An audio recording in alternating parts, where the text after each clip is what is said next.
Welcome to my fridge. Fruit, lots of grapes, lots of blueberries, fresh vegetables. John Bon Jovi, the guy is 62 years old and he eats a bunch of fruit.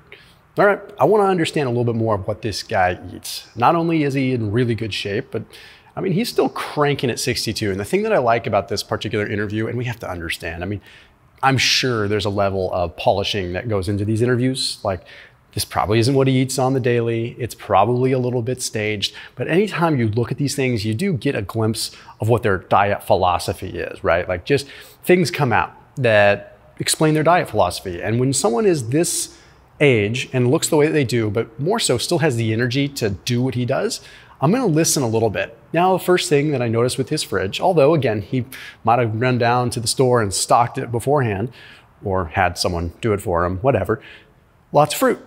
Okay, and he mentions grapes, which interesting, grapes wouldn't really be my first choice, but he also has blueberries, which probably one of the most antioxidant rich fruits that you can find.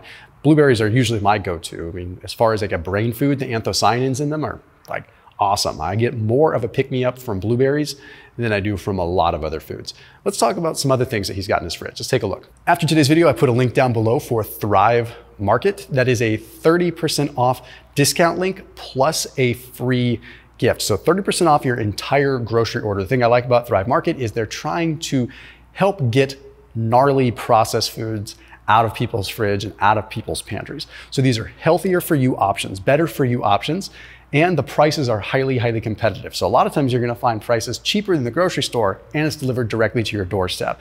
So when it comes to like recalibrating your pantry, Thrive Market really, really is solid. It's very helpful to be able to have all your grocery shopping at your fingertips so you're not stressed about finding the right things. You can search. You can do a quick search for gluten-free. You can do a search for paleo. You can do a search for sugar-free, for keto, for this, for that, all at your fingertips, and then it's delivered directly to your doorstep. But let's be real, we're all pinching some pennies. So the best thing about it is that 30% off discount link off your entire grocery order using that link down below. I use my Thrive box consistently. I'm always changing up stuff. I'm always getting a Thrive order coming in a couple times per month, and it helps save me a bunch of money, but it also gets me some really cool stuff that I otherwise wouldn't find at the grocery store. So check them out in the top line of the description underneath this video. I like yogurt. Hummus is a good snack. Lots of water with electrolytes. Okay, first off, the Fiji water with the electrolytes, that's not a significant amount of electrolytes, just so you know. I don't want like the wrong thing to be seen there, like where you say, oh, Fiji water has electrolytes. Electrolytes are usually more significant, might have like a few minerals added back in. The yogurts that he's got, I find it interesting that he's eaten that brand of yogurt. I'm not trying to be critical in a negative way. Like, that's usually a yogurt that usually has some additives added to it. And the guy that could afford it, I would usually go a little more upmarket on the yogurt. As far as yogurt is concerned, when you start pasteurizing and really like denaturing and adding a bunch of stuff to it, you're losing a lot of the benefit. Fun fact though, if you're after yogurt for the protein, Greek yogurt's obviously gonna be best. If you're after yogurt for more of a probiotic effect, things like Bulgarian yogurt are the best. But I noticed something, like I didn't see a lot of meat in his fridge. As a matter of fact, when I first saw this, I'm like, oh no, we're gonna be listening to like a vegan spiel. Because I know there's been a number of people in the music world that have kind of gone down the vegan route, which I don't really have a problem with if that's what you want to do and that works for you, but I have a problem when it starts being pushed heavily. But then I notice, I'm like, okay, he does have some yogurts in there, but he's got these little like 15 gram, maybe 20 gram protein servings of yogurt. So I'm thinking, okay, this is a pretty low protein fridge. But I mean, I'm interested to learn more and hear what else he says he has to eat. The other thing, this is the second celebrity that I've done one of these videos on analyzing their diet that eats hummus. And when I look at his diet, again, it has a little bit of a Mediterranean feel to it. And the hummus, now I do know the particular brand of hummus that he's showing in his fridge is not the highest quality hummus, right? It's got a bunch of soybean oil, canola oil. And before you click off the video thinking I'm one of like those zealots that's an anti-seed oil guy, I'm actually not. I'm an anti-oxidized oil kind of guy. So I'm really conscious of that. So like, someone that can afford to have real hummus made with olive oil absolutely should, especially someone that is really working on doing things for a long time, right? Oxidation, like free radicals, what's called reactive oxygen species, That is a driver of aging. As a matter of fact, up until I think it was like 15 years ago, that was one of the sole drivers of aging. That was the sole theory that we really focused on. Now we obviously have different theories with aging. We have different concepts that we look at beyond just reactive oxygen species. There's other types of DNA issues that we look at. There's all kinds of things. Mitochondrial aging, which we look at in a different way. So, being that it's one of the big arms of aging, when you consume oils that are oxidized, you are bringing in a lot of potential oxidative stress to the body. So I would just encourage Bon Jovi in this case to say, hey, like, why don't we swap out these things? Like the concentration that you're getting of oxidized oils in something like that, again, if it keeps him from overeating and it keeps him healthy, I'm all for it. You know that I'm just getting very, very nuanced here. So please don't take the stuff wrong. I don't come at things with a negative connotation. Let's see what else. Greens. That's really the size of it. Lots of vegetables, lots of proteins from chicken and eggs and fish. Okay, lots of greens, lots of protein from chicken, from fish, and from eggs. Okay, I find it cool. Like, I really like this, right? Again, we're pretty basic at this point. Now, the greens that he's showing some like chard or some bok choy or something like that, and he shows it kind of in the fridge, which it's probably a little bit staged. Again, you know, this is Hollywood, right? So it's the way it's gonna be. But it's interesting, like when you choose certain vegetables, one of the things that I would recommend people be aware of is like, maybe he's putting those into a blender and putting them into a smoothie or something like that. If it's that kind, it's probably fine. Like bok choy is one that I would choose, right? Cruciferous vegetables, ones that I usually lean into. You do have to be aware of oxalates. I've talked about this in other videos. Not that these vegetables are out to kill you, like a lot of people say, but oxalates do add up in the body. So I used to put spinach in smoothies. I used to put spinach in protein shakes just to get a little extra vitamins, a little extra non-heme iron. But I really realized I wasn't getting much out of it. It was better for me to just use arugula or use something like maybe bok choy. Anyhow, I just make that note. And then of course, eggs, which again, we kind of get into a little bit more of a Mediterranean feel here once again. And it's kind of funny, and I don't want to say Mediterranean's like Hollywood trendy, but I've been preaching sort of a low carb Mediterranean for about 5 or 6 years. I see that's the way the world is going as far as the longevity research is concerned. From a longevity perspective, a higher protein Mediterranean spin probably makes the most sense. You look at the regions that are living the longest, and obviously you've got the Sardinians, which have some of the highest concentration of centenarians in one specific geographic region. They eat a high amount of fat, a high amount of goat cheese, sheep cheese, a little bit of meat, but still a fair bit of fat and protein coming from dairy. They eat a high polyphenol-rich diet. They eat that, drink that specific kind of wine. They consume mastic oil, which is a very unique fat that has some interesting benefits. So it's high fat, high polyphenol, moderate protein with Mediterranean type fats.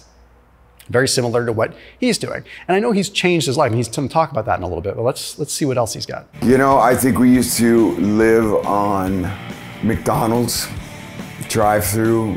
I haven't been anywhere near a place like that in I don't remember how many years. I want to make a note on the McDonald's thing. If it's been years and years and years since he went there, things have changed significantly too.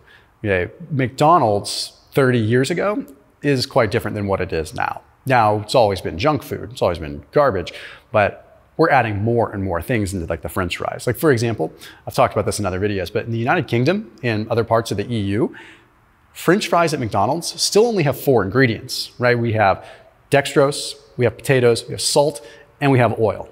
In the United States, it's 14 plus ingredients. Now there's discrepancy out there, like people are like, no, there's this many, there's this many. Bottom line is, if you look at the ingredients, there's way more than 4, okay? We've got anti-foaming agents, we've got various oils, we've got partially hydrogenated oils, we've got trans fats in there. So I couldn't find specifically like when McDonald's started adding more of these like partially hydrogenated oils, because they used to cook in tallow, right? So there's a chance that when he was going to McDonald's and they were touring, it wasn't as bad as what it is today. Now, that being said, it's still fast food, still hyper palatable, ultra processed stuff, but it's worth noting. A lot less carbs in the form of pastas, and I guess we're more conscious of things like gluten. Gluten-free pasta is just horrible. I'm not interested. It's kind of funny that people are more conscious of gluten. Now, again, I've talked about this before. Do I think that people need to remove gluten from their diet?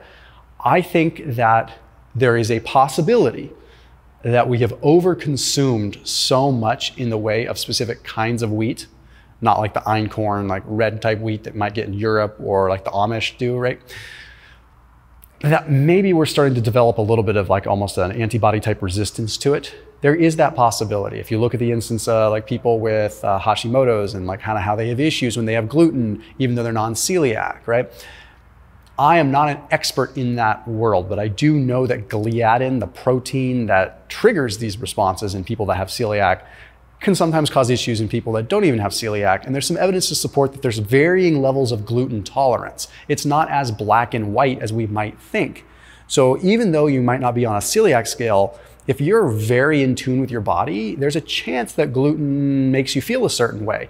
Maybe it's in our heads, but I'm inclined to think it's not. In fact, I've kind of run surveys on Instagram, just curious, and like thousands and thousands of people saying like, cut out gluten, I feel better. I don't eat gluten, but my wife can't eat gluten for autoimmune reasons. So I noticed that when I, by default, stopped eating gluten, I'm like, wow, okay, this was one of the bigger levers that I've pulled in my dietary choices. But I find it interesting that it's like so nonchalant, right? So it's interesting, and I kind of recommend people do that. I would say, hey, like one of the first things, like try switching gluten-free. Just see what happens. Like you've got nothing to lose except for the fact that he mentions that gluten-free pasta is not good. I kind of think it's decent. Like if you go with the brown rice pasta, it's not the same if you're used to real pasta. If you're used to real pasta, brown rice pasta is not going to compare. But lentil pasta, chickpea pasta, these things, you're getting a Mediterranean flair with your pasta. You're getting more micronutrients than you would get out of normal pasta. And you're kind of still getting a like sauce delivery system like pasta is with like a little bit more nutritional density. So although it doesn't compare, I think it's not a bad food choice. As a matter of fact, I kind of view it as almost a staple like carb source for me in certain situations, whereas regular pasta I would view as almost a cheat. I used to eat a big plate of pasta, and chicken would be my typical pre-show meal. Cut that out in the last few years with a concern about gluten. The reason that I find this interesting is because a lot of people that are even competitive athletes, like we used to talk about eating pasta in the cycling world, like pasta before long rides, a lot of that's just getting debunked. But it's like, not saying that carbohydrates are bad, but it's more about just the glycogen stores, like how full are your glycogen stores, your muscles filled with glycogen over the long haul or over the course of the day or the week versus like specific timing, right? So it's almost as though, hey, cutting out gluten sort of illuminated the fact that it's probably time to just like switch it up and maybe not have so many carbs right before a performance. At the end of the day, there is an argument to be had that maybe even having a bunch of carbs before the performance could backfire. Because at the end of the day, like having some stable blood glucose might be what they're after for a longer performance versus having a big spike in glucose or even a gentle bell curve in glucose that's gonna come down after a few hours and make them feel like they need to eat.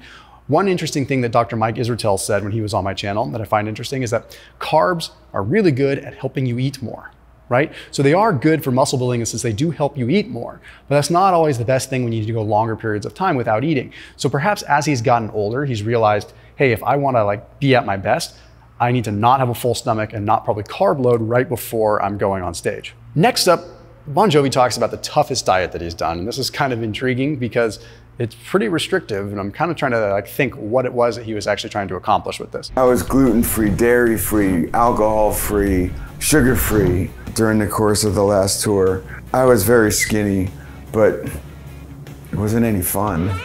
Not gonna spend a lot of time on this one. I think what he could have kept out of there, like the sugar just could have been minimal, but I think the only thing that probably didn't need to be removed was the dairy. Like everything else was probably okay to remove, and you probably wouldn't have noticed that much of a difference because it's not far off from what he's describing as his current diet. So he says, like, what's the most restrictive thing that you've done? And he's like, okay, cutting out sugar, cutting out dairy, cutting out gluten, cutting out alcohol. I recommend cutting out 3 out of 4 of those things, right? So I recommend cutting out the alcohol. I recommend at least trying cutting out gluten and seeing how you feel. That's like a quick first step. And I definitely would recommend cutting out as much processed sugar as you can. But I'm a big fan of dairy, and I think the evidence is starting to now support that the fats in dairy, like the C15s and the conjugated linoleic acid and the certain saturated fatty acids and the certain other fats that are in milk and dairy are actually not bad. In fact, they might be cardiometabolically protective. They might even have some longevity effects. But again, I don't want to bag on what this guy's doing now because clearly it's working for him, but back then probably wasn't that restrictive. I've limited my coffee intake, where it used to be a hell of a lot more. Now it's a cup in the morning. I went through my diet Red Bull stage. You won't get me near one of those ever again. Thing with coffee is I think coffee has some huge benefits. As a matter of fact, from a longevity perspective, there was a really cool paper a while back that demonstrated that coffee actually leads to less frailty as you get older. Could it be the coffee and the antioxidants in coffee, or is it the fact that drinking coffee in older people, I say older, but really people, anyone over 35 or 40, is making them more active, and more activity is making them preserve more muscle. You see, frailty, a lot of times as we get older, is a lack of protein and a lack of stimulus. If you drink coffee and it makes you walk around and it helps you like do more, you're gonna be less frail and you're gonna preserve more muscle, because you use it, you keep it. You don't use it, you lose it. So when I look at this and he says, okay, I'm reducing my coffee down to 1 cup, I think that's perfectly acceptable. I just want to put it out there for people that are thinking they need to reduce their coffee consumption to live longer. I don't know if that's the case. Like, I think you consume caffeine as you need it, and if it helps you be more active and helps you live a better life, then that carries a lot of weight. What I do is I don't mind having coffee. Sometimes I'll have an espresso. Sometimes I'll have 2 espressos, but a lot of times I will usually have green tea. I'm more of a fan of green tea, and I sip on that until about 11 a.m. in which I cut it off. That way I'm getting a steady stream of antioxidants and caffeine. What else is really interesting though, is there is some evidence and some statistics to show that the bulk of antioxidants that people get in their diet comes from their coffee in the first place. So don't eliminate the one single thing out of your diet that's probably getting you the most antioxidants in concentration. So the chlorogenic acid, the antioxidants to begin with in coffee are great. And I wouldn't be overly concerned with mold content. I think that has been largely debunked. I mean, even Joe Rogan talked about it. It's not as big of a concern as people would think. It's more about oxidation and making sure you're just getting a good quality coffee. I'm drinking Hampton Water Rosé, but you're not gonna find me having a bottle of red anymore. I'm not gonna really have a steak all that often. If I want my protein, I get it out of chicken or even fish. Okay, kind of cool. It looks like the alcohol thing is kind of catching on. More and more people are removing alcohol. As a matter of fact, newer evidence suggests that any amount of alcohol, I hate to put it like this, is actually detrimental to longevity, or at least does not have a benefit, right? So any amount of alcohol consumption seems to be negative. Whereas we used to think, oh, a glass of red wine. The antioxidants in red wine are not strong enough to counteract most of our American, at least, poor lifestyle. Kind of interesting. Now, one thing I do find, and one thing I politely disagree with Bon Jovi on, is the red meat. Like, I think that moderate red meat consumption provides you with a plethora of nutrients. It is almost nature's multivitamin. When it comes down to B vitamins, when it comes down to iron, you have a number of vitamins that are in beef, especially if you go for ground beef where you're also getting the gristle and you're getting all cuts. When we eat these choice cuts, maybe that's one thing. But I don't recommend going with a ridiculous amount of saturated fat from a red meat. Opt for like a leaner ground beef. I used to go for like a 93% lean ground beef where some of the fat's been stripped out. But you know, I think a little bit of red meat once a day or even twice a day or even 7 times, I don't know, that's me. But red meat is probably not something that we feel really needs to be limited. Unfortunately, red meat gets roped into the processed meat category, and that's not really fair. Red meat is not processed meat. Processed meat is processed meat. An egg over easy on some Nova Scotia lox and a piece of whole wheat toast with some avocado spread on it. Fills me up for a good part of the day. Okay, breakfast. I don't know if he's eaten gluten-free bread or what. He must be, because he's conscious of gluten. So this is the second person that I've done one of these critiques on that is having like an avocado toast or salmon type toast. I'm with you on that. I don't think there's any issue with that. I do think that, you know, if you're gonna have the carbs, stack them towards the end of the day, as I've talked about in other videos. I don't think it's a huge problem to have them in the morning, but at least he's got the eggs, and at least he's got the salmon coming in. It's a very kind of European style thing. I've seen that a lot in Europe. You know, smoked salmon is very popular. Obviously, maybe a poached egg on a little bit of sourdough toast, something like that. Again, the kind of gluten matters. Sourdough, if you do have gluten, by the way, is a much better way to consume gluten. The fermentation process breaks down some of the things that might otherwise cause issues for you. So his breakfast seems pretty good. Just remember that there is it's somewhat strong, some would say it's weak. I think over the long haul, having a larger breakfast, moderate sized lunch, and smaller dinner is usually the way to go. I do find a lot of these people end up flip-flopping it, but again, his style is working really well for him. Just ice, because the TB12 chocolate protein shake is actually pretty darn good. One thing I appreciate is that he's just adding ice to his protein shakes. Talked about this before. If you can stand making your protein shakes with water or ice, trust me, ice just voluptuizes the whole thing, if that's a word. Makes the protein shake a lot more palatable, and you don't need to add the extra calories from the milk or from the peanut butter or whatever. Just mixing it with ice, that's all you really need to do, because the protein shake should be treated sort of as a supplement to get additional protein, not as an actual meal replacement, in my opinion. All in all, from a longevity perspective, I noticed an emphasis on protein, I noticed an emphasis on relatively low calories, and I noticed an emphasis on less gluten. Now, if you look at how he looked even 10, 15 years ago, he looks better now. Like, he's definitely doing something that works really well. So I'm inclined to think that it's the reduction on the processed refined carbohydrates, which could definitely make a difference. It's probably the addition of more antioxidant-rich fruits and vegetables, which have essentially, by displacement, come into his diet in place of the refined starches. And I'm not anti-refined starch in certain ways. I just feel like as a whole, when we start making these sort of displacements, we start weeding out the stuff that's not as good, right? So there's huge benefit to adding good things in, because once the good whole food is in, then you naturally don't eat the other stuff as much. It's harder to put it in little by little, but when you eat whole foods by displacement, you're going to probably eat less of the junk. So I noticed the healthy fats added in. He didn't really go into detail on his workout, but I'm more of a nutrition guy, so I didn't want to focus on that too much anyway. So a lot of what he's doing seems to be, I would put at like a 40-40-20 split. It seems about 30 to 40% protein, 40% carbohydrates, and about 20% fat. And again, it's working for him. Just remember that the more active you are, the more flexibility you have for the carbohydrates. The less active you are, perhaps you restrict those a little bit more. But all in all, the carbohydrates don't seem to be a requirement one way or the other. I think the one critique that I would have is maybe he could get a little bit more in the way of red meat, and possibly not be super concerned with dairy. He's got the yogurt in there, but we could probably get more healthy fats from dairy. We could probably increase the yogurt consumption a little bit more, maybe add some kefir in there as he sort of evolves in the yogurt practice. Like, I guess I have over the years, I'm realizing that, okay, yogurt is great, but kefir, I can get an additional benefit, or maybe switch to Bulgarian yogurt.